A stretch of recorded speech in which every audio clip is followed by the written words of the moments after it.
the Ebro, Laura, Rosenberg show.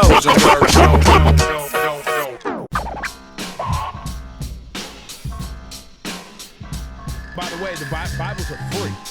He's charging for it. That's how. Yeah, you can get one.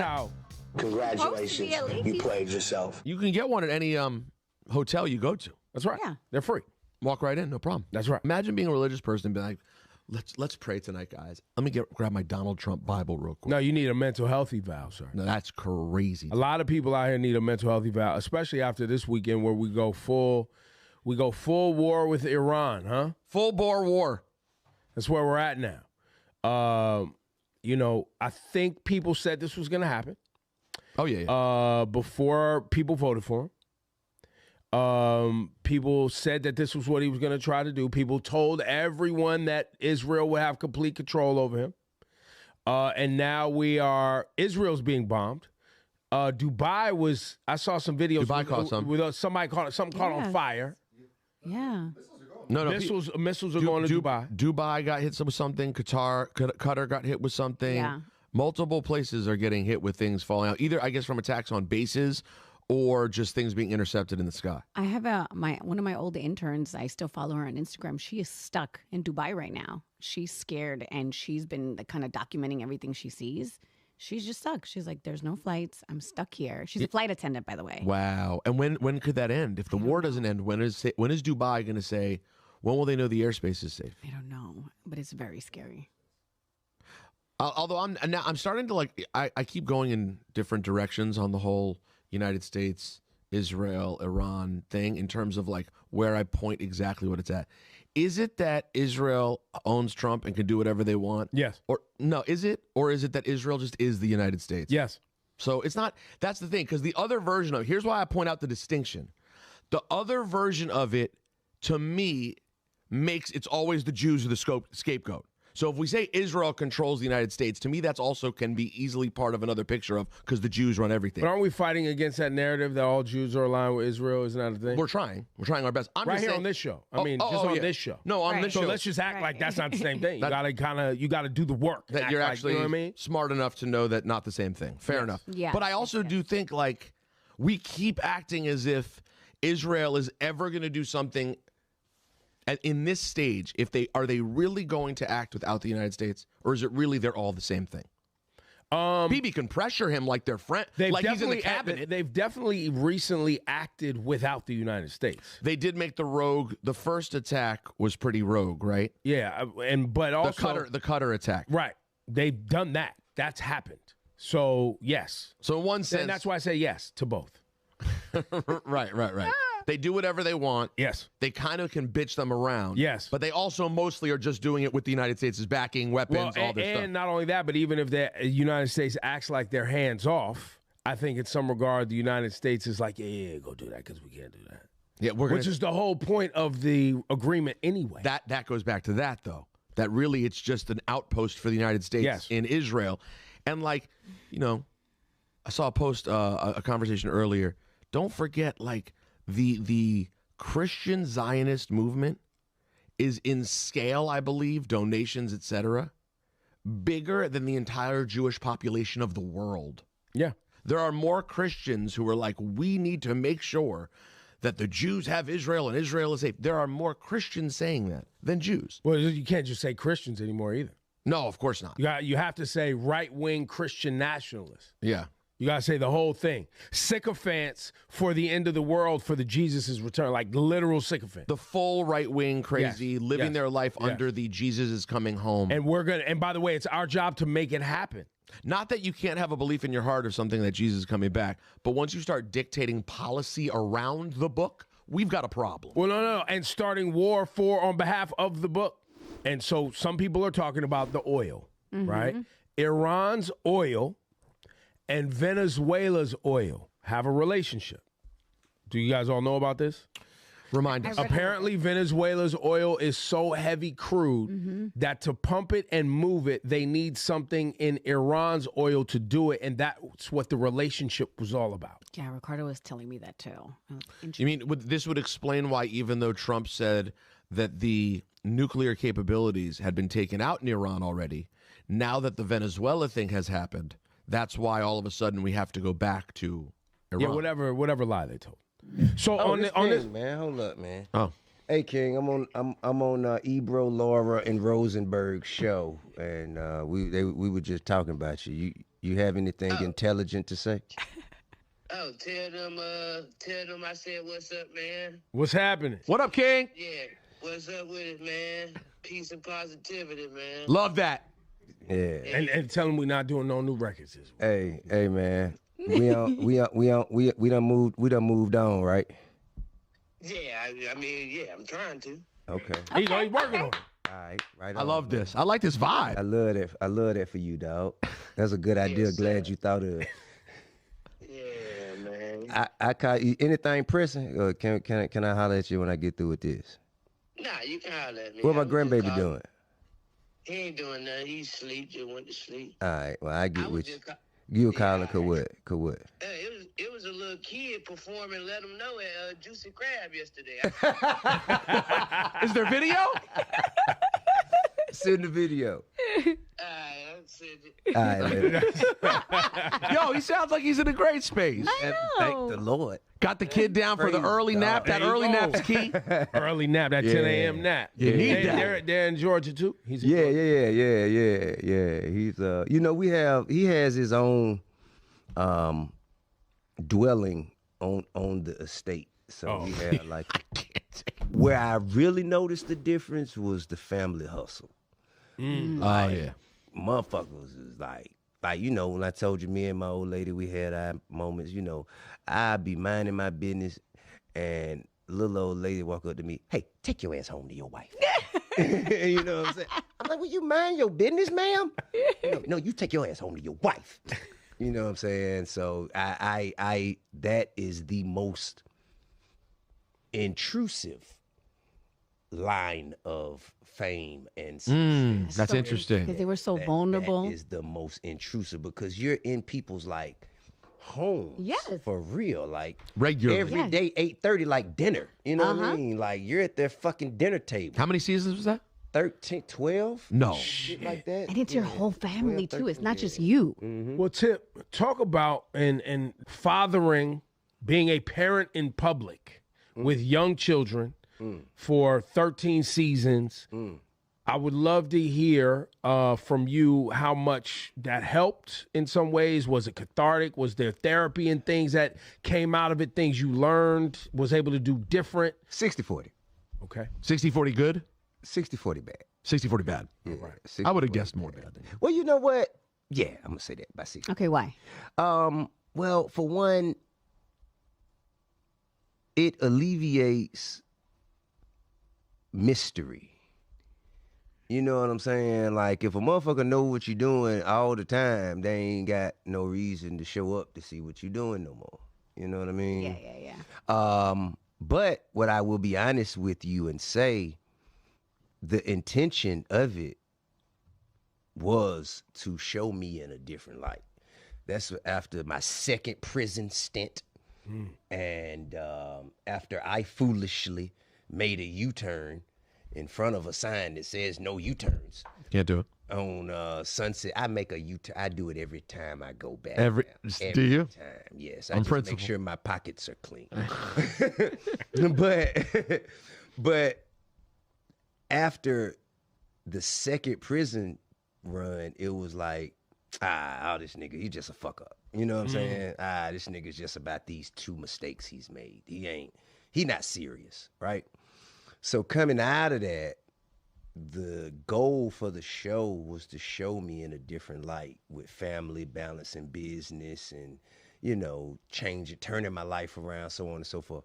So it did that like a motherfucker. Okay. It just did a whole bunch of other extra shit that I wasn't counting on. You know what I mean?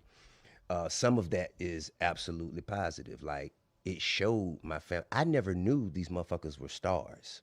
Like Major and fucking even King, Damani. I never knew that they, like, when the camera was just on them and I wasn't in the scene, how they opened up and their presentation of themselves. I got to see how they saw themselves, which as a parent, we very rarely get to see that. Yeah. That's interesting. This is how I want to present myself to the camera because when you're around your kid, they just kind of go into who they think you see them as. Oh yeah.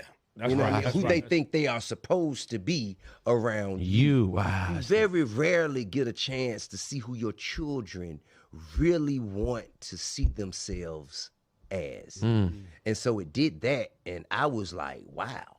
I never, you know what I mean? I just never really looked at them like that, you know? And it's the greatest family photo album I could have ever asked for. That's true too. So that's that's worth. What about impact on how the kids grew up in school, etc.? Ego, being hot and being hot in school, all that stuff.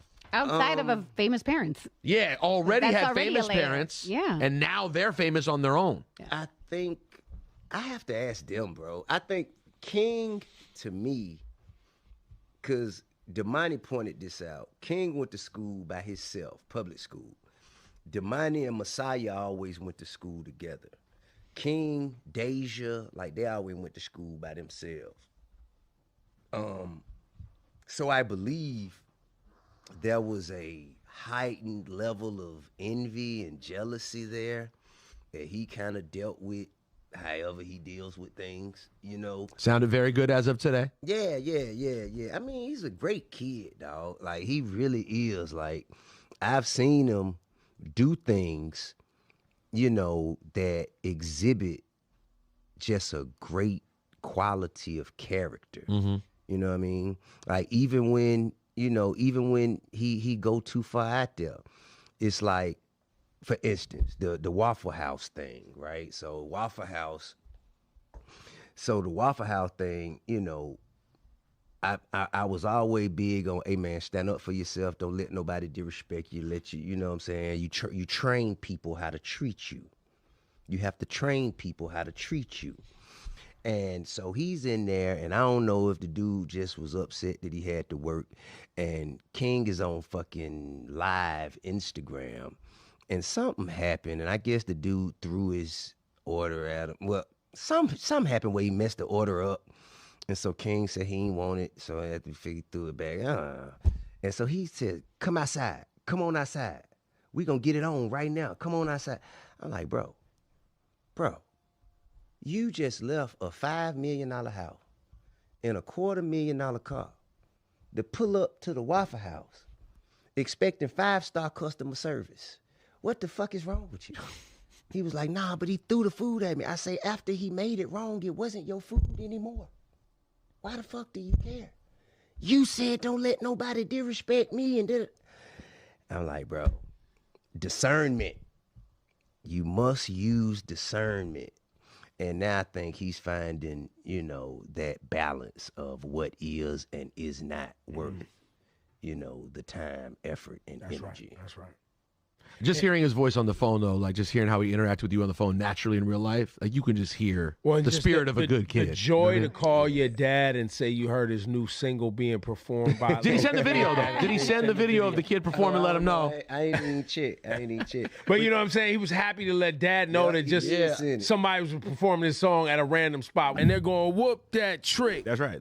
You know, and people say cheat code, and people, they're trying to figure out the algorithm to why I'm so hot as I am today. And they say, you know, it's only because you're 6'5". It's only because you're 250. You know, it's only because you got 8 abs. It's only because you're athletic. It's only because your teeth white. It's only because you talk so good. It's only because your name is Trick Williams. I mean, you take all that away. That's not a cheat Then I'm code. just a regular wrestler now. You know what I'm saying?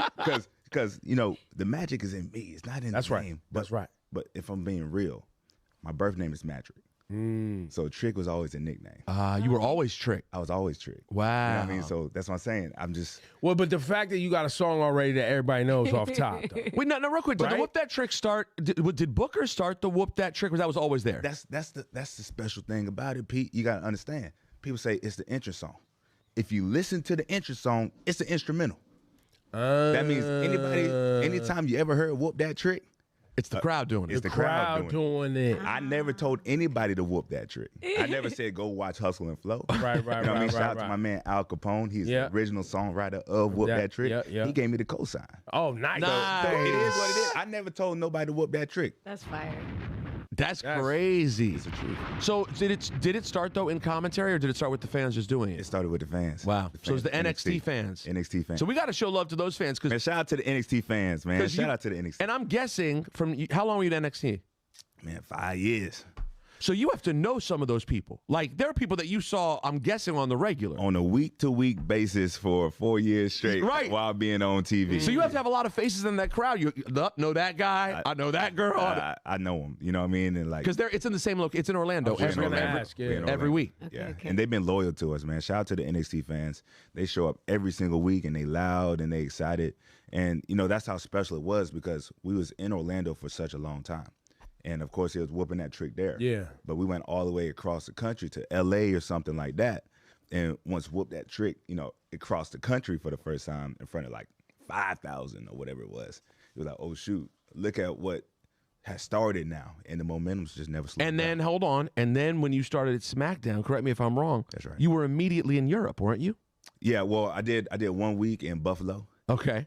I interrupted Sami Zayn. Right. And then Germany, Montreal, Toronto. Yep. In Germany, Saudi Arabia. they're chanting "whoop that trick." They don't even know Hustle and Flow like that in Germany. Hey, come on, stop. They won an Oscar, bro. Like, what are we talking about? It's huge. It was huge. I guess it was. Okay, but I give him one. I know you caping for your guy, but listen, man. Saudi Arabia, though. They know it. They were whooping that. A lot of them they only speak English. Yeah, bro. No, but it's hip hop. If you know anything about hip hop, you go to countries all over the world. Hold on, but what we're not going to do is pretend like "Whoop That Trick" the song in the movie, as much as it's a great catchphrase for Trick Williams. I'm making it seem like I'm trying to move against him. I'm not even doing that. I'm actually saying it's do we need to have a match or something? Do we need to, listen. Hey, Pete, book it. No, book it.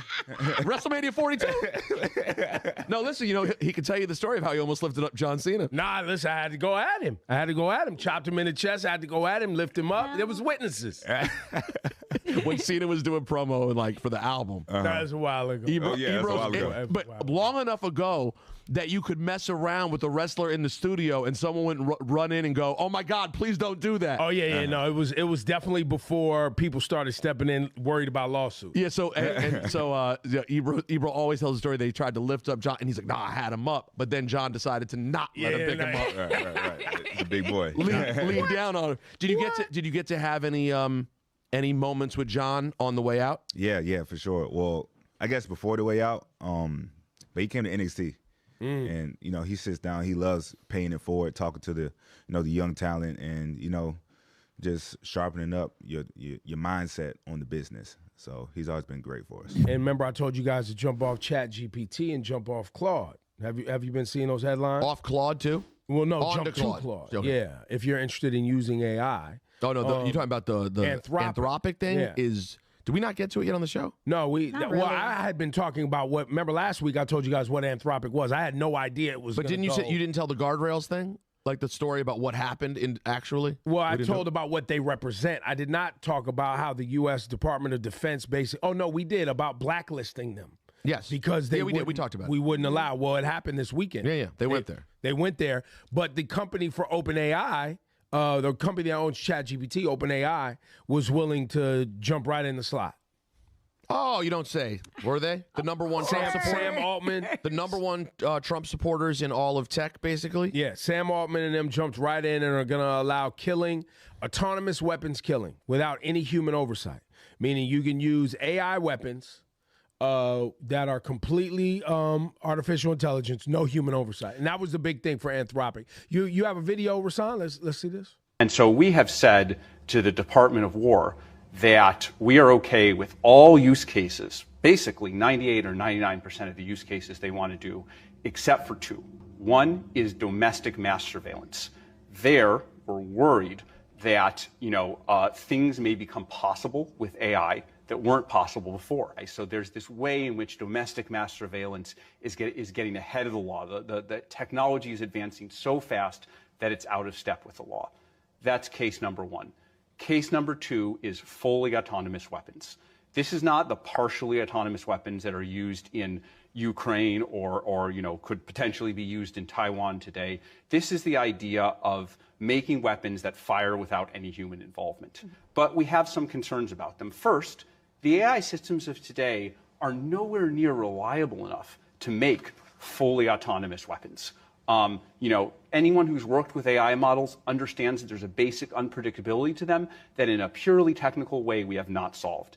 And there's an oversight question too. If you have a large army of drones or robots that can operate without any human oversight, where there aren't human soldiers to make the decisions about who to target, who to shoot at, that presents concerns. See? And so Anthropic stood up to the government, and now they've been labeled a... woke. They call them a woke... Trump specifically went online and called them a woke something or other. They're woke because they don't believe in letting robots kill people without human instruction. And you got to add something else in there. I hate being woke like that. I know. Robots that aren't even... Don't exist yet. It's not even, the capabilities aren't there. So you want us to allow it to do something that doesn't exist. It sounds like our old contract at the plantation station. Right. You want us to show up somewhere that's not there and commit to it in documentation. It doesn't exist, man. And we're not going to allow you to make it exist because we don't believe that it's reliable enough to not just be killing indiscriminately. So it's just like to people who think that everything's all the same. One thing is all the same. We have never elected a government. Honestly, we've never elected a government who's not interested in killing around the world to do whatever the U.S. wants financial to do. gain. And for financial gain. We've never. Not one president who we liked more than others has ever been much better in that regard. It's what what we do.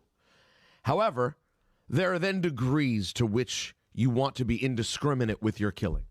They are saying we want to be able to be indiscriminate with our killing. We don't even want guardrails.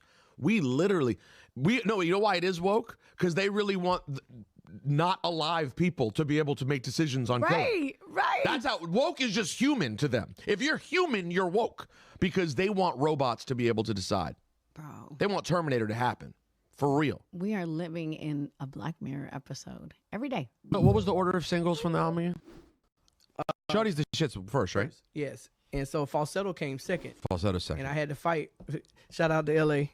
Had to fight L.A. I remember being in Cali, and L.A. called and said, "I Love Your Girls" next. I was like, why?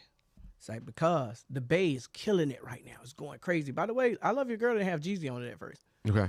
I was like, yeah, I hear what you're saying, but if we put that record out, people are not going to understand how deep the well is. I was like, so I can't go with that. So we got to figure some shit out, man.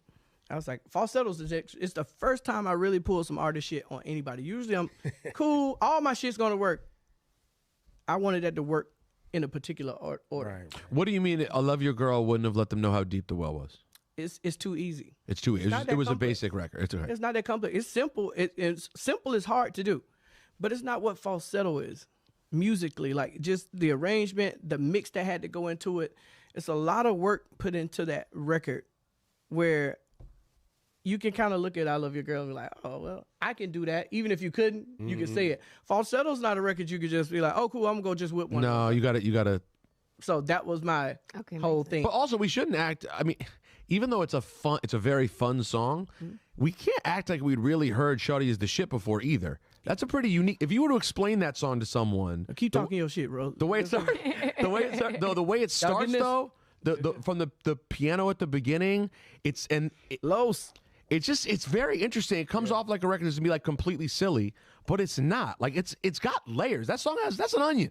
There's layers to Shawty's the Shit, I think too. that's the magic of his songwriting and why he's been around for what? We talking about 19 years you've been doing this? Shit. Well, my first real cut was B2K's Everything, which was in 2002. Yeah, so that's your first one? Yeah. And how much later are we now with Love Hate? 5 years later, like 07, something like that? Yeah. How often do people reference You Should Tip Her? Oh man. Is that like that's talked about all the time, right? Oh man, what? Every day. Yeah, if I pass by anybody if they see me out, if it's a group of girls that are like, you tipping today? I'm like, no, not today. That was last night. Does your wife ever make this joke? Does she ever demand to be tipped? No, she doesn't. Babe, why you don't? He said it on the record. She's like, I don't have to demand to be tipped because I'm getting tipped all the time. Here's a tip. With TPA, with the Players Alliance, we're trying to make sure that, people can stay in their community, grow up, and play the game of baseball and still be able to have a chance. I think, again, I always go back to thinking about my journey.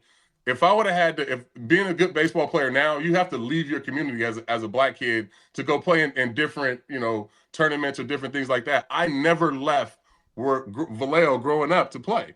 All my friends played the game. Their dads was the coaches. My dad was the coach. So I think for TPA, we're trying to get back in these communities and have the dads and the uncles and the grandfathers be able to pick up the slack and be the coaches for these kids so they don't have to leave their community to be able to enjoy this game and play this game. So, it's a lot of work that needs to be done, but I think we're on the right track. And if you just look at the grassroots and the amount of black kids that are playing and have access to the game, through TPA, through some of the stuff that we're doing at MLB, I think we're starting to put a little dent in it. Is there anything we can do as fans? Is there, supporting the Players Alliance or things in local communities? Is there some community outreach that may be reaching out to the Players Alliance if there's a community watching right now that needs support? Absolutely. Reaching out to the Players Alliance, playersalliance.org. If it's any Little League coaches, any baseball coaches, any men that love the game of baseball that want to get out and coach these kids, we love that. I think, like I said, baseball is like you need like an older mentor. You need somebody to take you out to play catch. My dad would take me out. My uncle would take me out. So we need mentors. I would love to connect with the Boys and Girls Club and kind of drive, the game of baseball through that. Me and Curtis Granderson had a league through Kips Bay that was free. We supplied all the equipment, gave them nice uniforms, Yankees against the Mets. We played all summer, and then we had a championship, in August. Through the TPA 2 years ago, we did Friday Night Lights, where we had a league that was free. The Yankees helped us. It was right across the street from the Bronx in Yankee Stadium, and they played every Friday night under the lights. So just these type of little leagues where we can make it free and get these kids involved and have the community activists, the people in the community, be the coaches and be present. I think it's going to make a huge difference. So it was a 2-day tournament. So the first day, it was like pool play. So we had 4 pool play games. My team ended up winning 3 out of 4. Okay. So that's what advanced you to the next round? Yeah. Okay. And it kind of ranked us. So I think our overall rank, we were like 6th. And then the championship day, we had 4 playoff games. And then we had the championship game, which was live on ESPN. We showed clips. Yeah. So that was good, but it wasn't like too overwhelming because the cameras weren't like all up in your face. Right. They were kind of like from afar. Okay. So you didn't feel extra pressure or anything? No. Okay. Not really, but it was a fun experience with the team and everything. So yeah. Wow. Young Issa. So that's what she's been on. We missed you at Selassie's birthday. Yeah. But it was for a good reason. Yeah, but we were celebrating you. We were so happy watching you on TV. Nice. Yeah. It's gonna be tough the next few years. It's the same time every year. So that's Selassie's birthday. Well, listen, we just got to get her back for. Is 5 big? 5 is big. 5 is big. 3 and 4 is what they can celebrate before and after. Yeah. So so this is Family Matters. Yeah. I do want to ask you, now that Selassie is 2 years old, she's very, very cute. Yeah. She reminds me of you when you were little. You were a very cute child. However, we're not with the child every day. Yeah. When you're around, is Selassie starting to annoy you at all? Are there any times when you go, all right, Selassie, I know you want to be with me every second, or is she just cute and adorable every second? Sometimes, like when you first see her and she's like, Issa, and gives you a hug, you want to spend time with her. There's times where I'm like, can I have a hug? She's like, no. And she doesn't want to hug you or like. And if you feel rejected, right? Yeah, but then when you're just like chilling, watching TV, she wants to come cuddle up with you sometimes. So she like picks and chooses when she wants to be nice to you and not. And sometimes I'm trying to like just go and chill in my room, and she wants to follow me. Oh, and of course. Sounds like what Kenzie used to do with you, if I recall. They're like, give her some personal space, like let her breathe, and then she finally wants to hang out with you. So sometimes it's like she just picks and chooses. So when you want to hang out with her, she doesn't want to hang out with you, and when you're trying to do your own thing, she wants to follow you around all the time. But it's not really that. It kind of sounds like her dad. I'm gonna be honest with you. You want to hang with Ebro, he's gone, can't find him, don't know. But then you might see him and think he might cling on to you and be with you the whole time. What are you doing? What are you What's doing? going on? Where are we at? Because he feels uncomfortable now. He's up on you. Yeah. Is it awesome though? Has it been just cool having a sister? Because you were an only child for so long. Yeah, it's cool. It's different because now I'm getting older and I have stuff I'm doing, so I'm away from the house a lot. Right. So like, if we were born closer in age, I probably would have like more time and be able to like relate with her. But now I'm getting older. She's like playing with her toys, and maybe sometimes it's not like fun for me all the time. So we just have to like find a balance of stuff we're doing.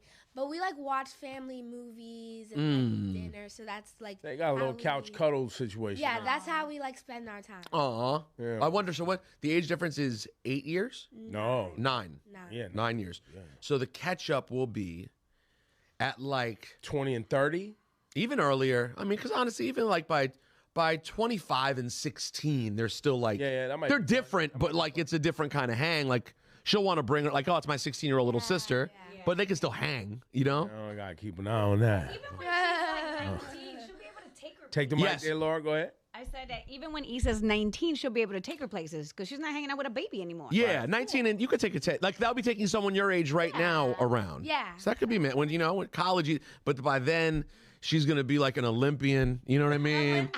She's gonna be an Olympic flag football player. Like at that point, flag football icon. You know, that's might be like trailblazer. A trailblazer. Yeah, we'll see.